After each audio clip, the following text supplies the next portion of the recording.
J'ai la parole, mais vous préférez que je me taise. Alors je vais aller vite. Je confirme. Mais encore une fois, la politique sociale de la ville, elle répond à une situation d'extrême urgence. Je rappelle, la deuxième ville de l'un des pays dont on dit qu'il est le plus riche du monde. La situation, c'est celle-là, c'est un appauvrissement, vous appelez ça en situation de vulnérabilité.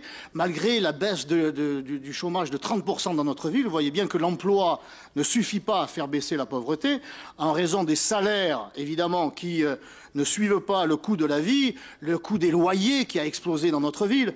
Donc il ne suffit pas brandir ce résultat de la baisse du chômage est en réalité une fausse bonne nouvelle, parce que la pauvreté continue de se développer et on le voit à travers les rapports qui nous sont présentés.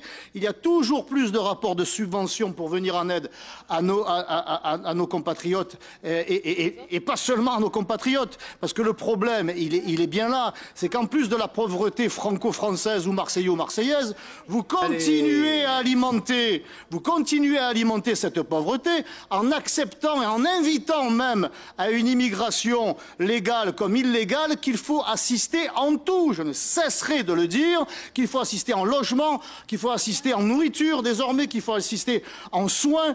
Donc vous chargez continuellement la barque et vous, au conseil municipal, vous en plaignez. Ce n'est plus un conseil municipal, c'est une association caritative.